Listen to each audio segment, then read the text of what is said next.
Ito, practices to avoid medical audit preparation. Okay? This is one of the things that I tell many of my clients. Ito ho, number 1. Bantayan nyo ito ha. Overlooking minor details. Dito ho nagkakaproblema ang karamihan. Yung mga bagay na akala ninyo hindi inconsistent. Inconsistencies ng diagnosis, ng management. Gan. So kung kayo yung head ng hospital, hindi nyo kasi makita yan eh.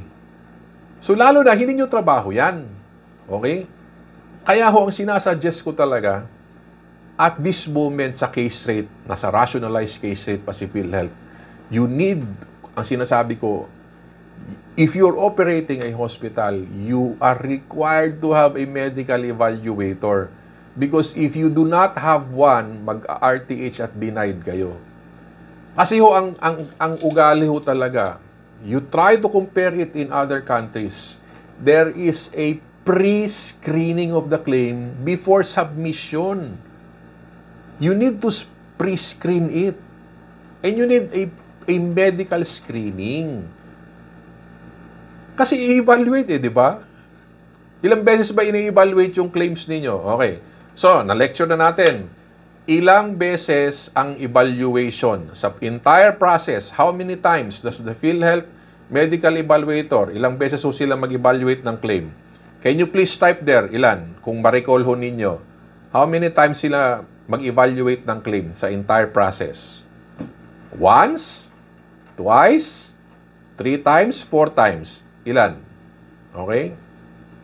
Okay, we have 2, we have 2, we have 2, we have 2, we have 2. Okay. 2 ho. Okay? Prepayment and the post-audit. And then meron hong dagdag. O yun, si Dr. Acuña, yung profiling.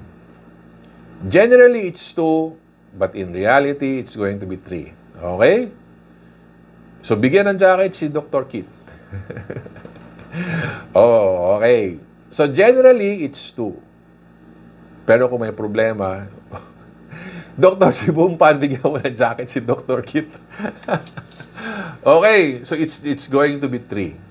So, naturally, bakit 3? Okay, bakit 3 ha?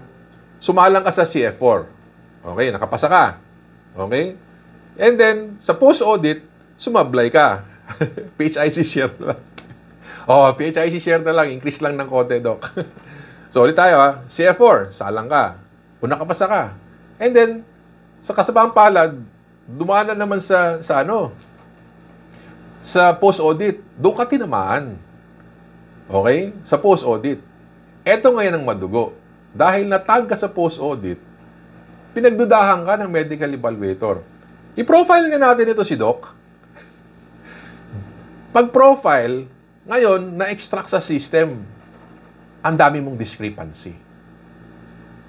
Okay? Hihingi na sila ngayon ng mga charts. Kasi sa profile pa lang, nakita na nila. Okay? So, ganun ho yun. Now, question.